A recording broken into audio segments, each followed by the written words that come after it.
Following 101 adventures answering the call of the 2Ps message board, Glitter Girl found herself facing a new set of challenges. Some were artistic, some concerned writing, some pointed her towards design. They all had one thing in common. They came from the heart of why we scrapbook. And so began the continuing adventures of Glitter Girl. In today's adventure, we face a crisis of colour when it comes to product and page design inspiration. Glitter Girl, can you help colour in every corner? Of course I can. Today I want to start a little bit differently, starting with the January mood board that's been posted on the 2Ps blog. At the bottom of the mood board there is a color palette, and it takes all the different colors that make up the pieces of this digital mood board. These are all photographs and bits of artwork that have been gathered together to inspire us this month. But what I want to do is make a physical mood board with my scrapbooking products. So I'm going to start here on my table because the table in fact matches the mood board, so that's where I'm going to begin. And I'm going to be looking at the colors and the textures that are presented in the mood board. So the first thing I wanted to start with is that brown wood grain, and that's why I brought you to my dining table today rather than my work desk. And then I started going through my scrapbooking papers. So I'm going to translate that color palette into a physical collection of supplies that I can use for several layouts. It's a different way of building a kit perhaps, but I tend to see it as more inspiration for a full project rather than just the supplies. So I'm looking a bit more at everything that goes into it. So I'm starting with the warmer colors of the color palette presented on the mood board. So there are a few different shades of brown, and these colors all come into the warm color family. If I talk about color families, generally the widest sense of color family is to separate all the colors of the spectrum into three categories: warm, cool, and neutral. So if I start with just these, I've presented just warm colors. Those are all the colors toward the yellow, the orange, the red, and the brown shades on the color wheel or in a spectrum. But then if I bring in some cool tones from that color combination, if I bring in the aqua, things like blues and purples, those are all going to be toward your cool colors. And something like a pink can go either way. And a hot pink that has a lot of blue content is going to be a cool color, but there are shades of pink that have more salmon, or they go toward the yellow a little bit more, and that makes them warm. So here I have taken papers from my collection that are just some that are warm, some that are cool, and they're all from the colors in that color palette. But then I can start to find the papers that mix the two together. So these papers, these are October Afternoon, have both the warm and cool tones, and I can put them together. So now I have all these different kind of looks starting to create a physical set of supplies that I can use that I wouldn't necessarily have picked out for one project or 10 projects. I wouldn't necessarily have put these together unless I was looking at those colors and translating it to my own supplies. So you can start with a group of colors like that and separate it into those color families. Look at the warm tones in the color scheme, look at the cool tones, and then see what neutrals pop up. Is there more white? Is there more cream? Is there more gray? And also, do you have any patterns that mix the specific warm and cool tones, that both families, in one pattern paper? I think that's quite a lot of paper that I've pulled out now, and I start to look at other things. A few things that can be really helpful as staples. So I wanted to bring in a solid sheet of cardstock in case I wanted to do any die cutting. And then sometimes you get papers that have a nice texture, so I have some brown corrugated cardstock as well. So those are solids. And then sometimes maybe a little bit you get a pattern paper where the colors are right, but you wouldn't pick all of these different pieces for that particular mood board. So looking at the whole texture of everything and the different kinds of things that it inspires, different topics, different motifs, and things like that. So from this sheet, for example, it's these three that immediately came to mind. So I'm going to use those on this mood board and put the rest of the pattern paper aside for another project. And that's absolutely fine. Don't feel that you have to use absolutely everything that you pull up. So then I went to my embellishments and I started to look for things that would add to this. Of course, I've got wood texture, so I pulled out a bunch of different wood grain cards. I pulled out a little bit of light blue because the connection between the wood grain and the feathers just seemed kind of things you find in nature, but also some wood grain in maybe some heart shapes, just because that's a motif that I use a lot. So I'll add a few of those just scattered here. And all sorts of things. So I've gathered some supplies that are new, some that are old, and what I often do is take bits and pieces just like the pattern paper. So I have this set of embellishments from the Pierre collection by Crepe Paper, which was a summer collection. And I don't want all of these on the board, I just want some. I really liked this one, it caught my eye to bring in that neutral. So I think I'll just leave it at that one for now. So I start collecting things like this. And I go through and just add different pieces until I have this big grouping of all the different things that I want to use together. So I have some motifs that come straight from the mood board images, like the wood grains, but then I also have things that are unique to how I scrapbook and I know will help me use things more. For example, cameras and globe motifs are things that I use all the time. Sometimes instead of picking and choosing individual stickers and die cuts, I might just find one sheet of stickers in a book that works really well, and I'll just pull out the whole sheet and put that with it.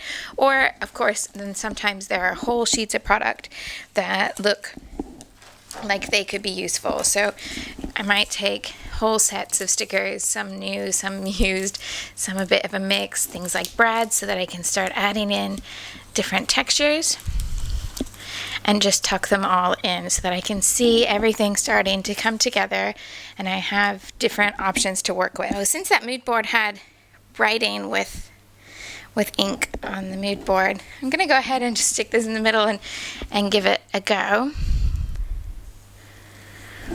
And see how this particular mist color comes out with a big but narrow pointed brush.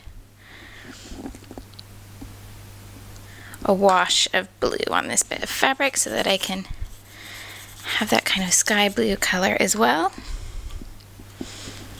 And sometimes these pieces, if I'm making them just for my own color inspiration, sometimes I'll use them and sometimes I won't. So that's why I just have a tiny little offcut, and then if I don't end up using it, it's no big deal. It's just a useful color step along the way, but it's surprising how easy it is to then incorporate that in a layout. So sometimes they do end up in different projects. I think I'll add just a couple little gold dots here to remind me of what colors I have, and I realized that probably was a little scary doing it right there on top of all the product. So you can, of course, not put mist right on top of everything else, but that gives me a little bit of an idea of all these different things that I can use together. I have different textures, different types of supplies. I have plenty of stuff to work within these two color families, the warm and the cool tones, and the specific colors that have been identified within those families. So I'm looking toward these warm reddish browns and then toward the cool sky blue aqua colors. And I'm going to be then putting lots of different layouts together using bits and pieces of this. I'm going to be using some really warm photos together with these supplies today, but you can even take a color family in mind when you look at your pictures. So I can take the same set of photos that straight out of the camera are very, very warm, and using Photoshop or any sort of photo editing thing, I can move it toward the cool side to get this different set of colors in the photos. I'm just picking up on different hues, and it changes the meaning of the photo comes through. So for example, with these photos, in their original warm state, to me, they speak much of family and Christmas in a very calm day. But if I take them toward the cool side, to me, then they tell a story that it seems like a day where you're snowed in, sitting by the fire, a kind of experience that I want to write about. So I'm going to keep them toward the warm spectrum, and then I'm going to use the cool color family in my physical mood board here to bring out the contrast and complement those warm tones. Switching gears, I've just taken everything from that mood board that I assembled on the table and put it on a tray so that it's right next to me as I work, and everything is then just all stacked up, but that's okay. I know that it's all in one place, and it's easier for me to limit myself to just those supplies. Like it could be a tray, a basket, a box, whatever works well for your system. I've chosen one of the pattern papers to be my background, the 12 by 12. This is Maggie Holmes paper called Click, and then I'm going to start layering things on top of that. I wanted to go ahead and bring in a large piece of that pattern that brings together the two color families, the warm and the cool tones. So that's my first step, and this sets the color mood for my layout. And then I have my two photographs, one that's a bit more artistic rather than real life, and one that's a capture of something that's quite real. So I have this one in the larger print, mostly just to add atmosphere, and I think you can tell that it's a Christmas tree. It's that whole idea of Christmas lights, but it's not making the page just about the Christmas tree, because what I want to write about has nothing to do with the tree, and it's more just about how we celebrated Christmas Day. And so I'm going to layer these two and give myself a little box of space above there that's going to work well for adding my title and journaling and things like that. So I have everything in an L shape. And I want to go ahead and bring in these different colors so that I make sure I have both the warm and the cool represented, and those textures from the original mood board. So the first few things that I want to put on the layout are this Christmas wood grain card, the Everything is Better in a Sweater print from that October afternoon pattern paper that I cut apart, and a 2013 flare badge. So I think actually what I'd like is the idea that it has an L shape here and has more of a horizontal line. Because this large photo is meant to be more atmospheric rather than detail, I'm just going to move this picture over so that it's more overlapped. You can still tell that that's the Christmas tree as much as you could before. And then I'll have room for something like this to come over to the side.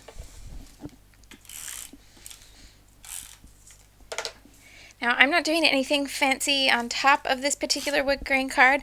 I've just added a little more brown to the edges with some ink, and but there's certainly plenty of things you can do, and there is a Glitter Girl adventure all about different techniques you can do right on top of the wood veneer. So if that's something that's been stumping you, then you can have a look there.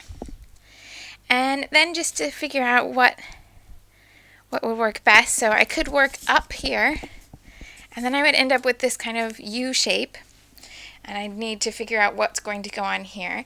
I quite like this bit of the pattern just showing, and that's a good spot for a title or more wording. So then I thought, well, if I'm using this idea of it's okay to cover up the more atmospheric photo, I could bring that horizontal line all the way across here, and I really like this balance because it brings the cool tone right into the warm photos. So nice bit of contrast, and goes well with this photo because that's my knitting of a sweater in the picture. So just take a look at where I'm going to want this to go, and I think I'll bring it all the way over to one side or the other.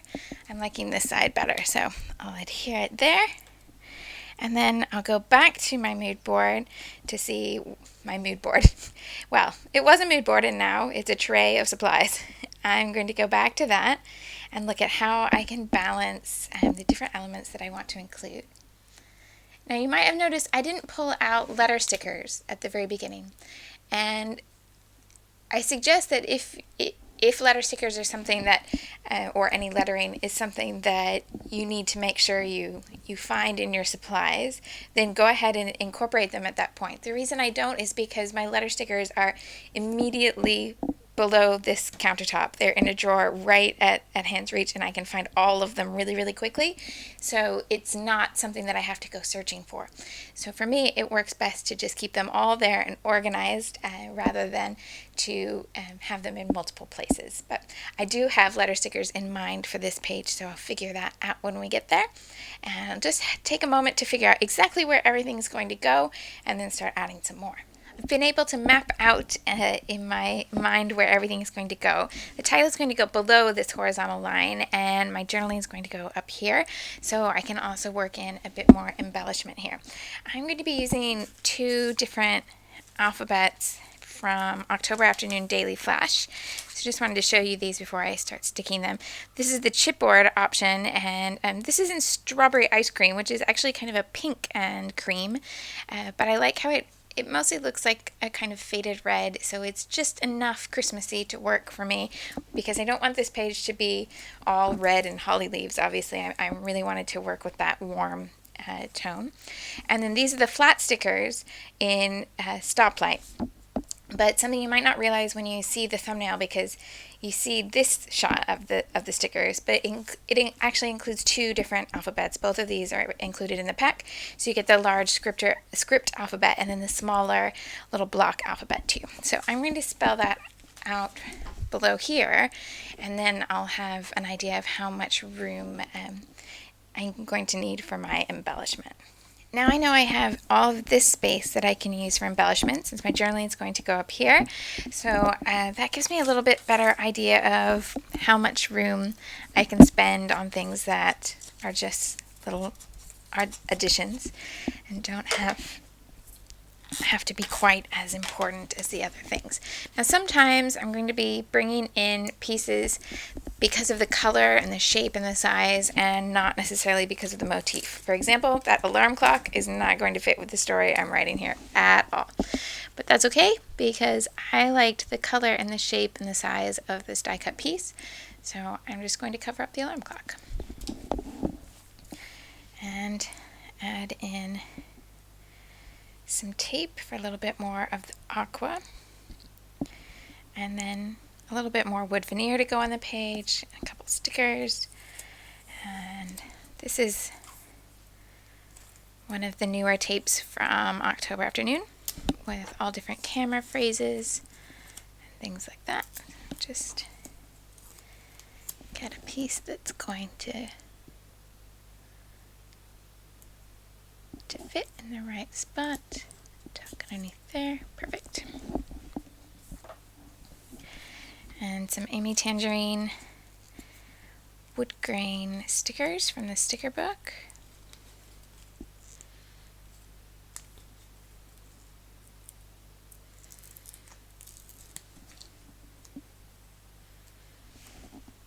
Maybe this would be a good way to fill this little bit of trapped space here.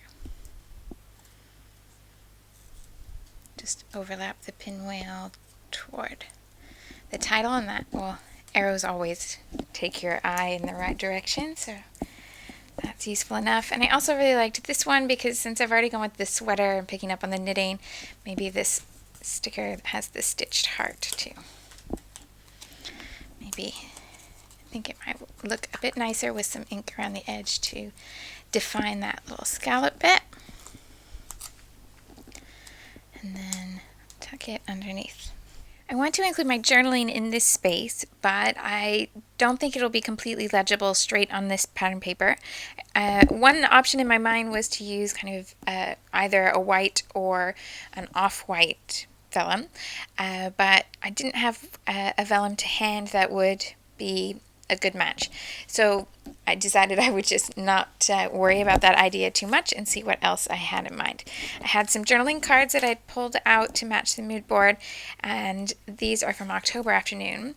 What I like about some of their journaling cards is it might be something a little more themed on one side, but then often the other side will be that same color and pattern, but in a neutral. So there's nothing up here at the top. And likewise, this one has the journaling box on one side, but the other side is just the pattern, which works out perfectly for me because it's a fall themed card that says fall, and we don't use the word fall here. So this works well, and the colors are exactly the same as what I've got included here already. I want to include more of the aqua than the wood grain because I already have an overwhelming amount of the warm color, and it's just these little shots of aqua that are giving me this contrasting frame in the cooler tone. So I'm going to set them side by side and adhere them like that, and then tuck them underneath here. And again, I can go over the top of this photo because I've decided I'm just using that as atmosphere. An in-focus picture of the Christmas tree does appear in my Christmas photos, so it will certainly be in amongst all the Christmas layouts in my album. And then I'll add my journaling in brown on this card and finish off the embellishment. This little spot at the top of the journaling card gives me a good spot to add some embellishment that I can then repeat across the page. So I have 3 of these wood veneer hearts. I'm going to arrange them in a little triangle so that I have one here at the top of the page and then one each at the bottom page in this row of embellishments over here. And all the way to the other side. I wanted to add some stamped words before I went any further, and I got one of these giant Pebbles letter stamps for Christmas, so I'm kind of on a little kick of trying to use it. So I spelled out December, not that I need to really determine when, or I don't need to document the date of Christmas Day since it already says it's Christmas afternoon, but just because it's a nice word that would match. And I'm going to stamp that down here below the tape, and I think I'll stamp it a couple times. And I'm using distress ink, so it's not really bold in color. I wanted something a little more subtle. So if I use a pigment or a dye ink rather than a distress ink, and unless it's an older ink pad that has lost its juice, it's going to really be bright on top of that. But I like this kind of more subtle, a little bit messy look, so that's a good combination for the distress ink. And wanting to bring in now some texture to these little spots in just tiny little pieces, I'll add in some gold little droplets like I was inspired to with all of the supplies out in front of me. So I think I'll follow that same pattern of following the hearts and add a few droplets up here,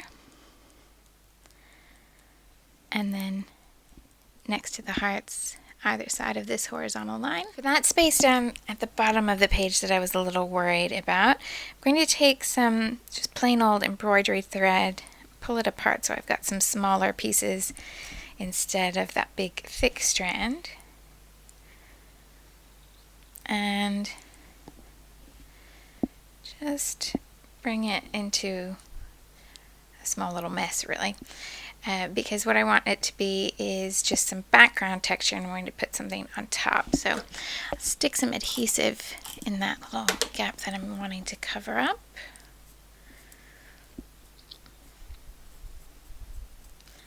So then now I have the texture of the twine, or not the thread, it's not really twine, sorry, thread around the edges, but I'm going to add embellishment on top so that it's not quite as messy. And these are also from all the same supplies that I pulled out at the beginning.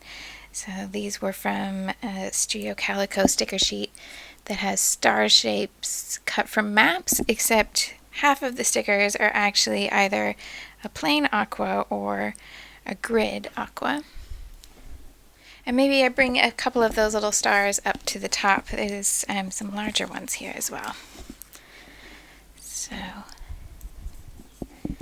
that will bring that same idea of taking something that's on one side of the page, repeat it somewhere else, and it'll bring your eye across. So you're going to see all the important stuff in between those two spots. And by using that cooler color family that's the opposite of the photo, I get that contrast effect. I think this is a good spot for just one little further bit of stamping. So you use a little phrase stamp